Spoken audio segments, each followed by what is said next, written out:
तो गाइस मैं सीधा से घर आया हूँ। ये देखो इधर सारा बन गया है। ये देखो बादल बन गया। मैं अभी छत के ऊपर नहा के छत के ऊपर गया हूँ, ठीक है ना। ये देखो इधर तो पतंगे भी उड़ रही हैं। ये देखो कैसे हो गया सारा। अभी अभी 5 मिनट पहले धूप थी और अब देखो कैसे हवा तेज चल रही है।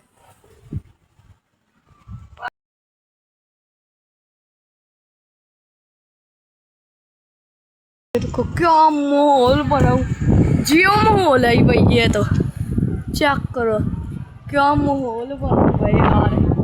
और ये मैं ऐसे ऐसे कैच खेल रहा था। ये देखो ऐसे तेरी यार मैं तो नीचे रहूँ भाई। उस ऊपर आया। ये देखो नीचे गया उधर फिर ऊपर आ। और तेरी यार वे आंखें मिट्टी जा रही।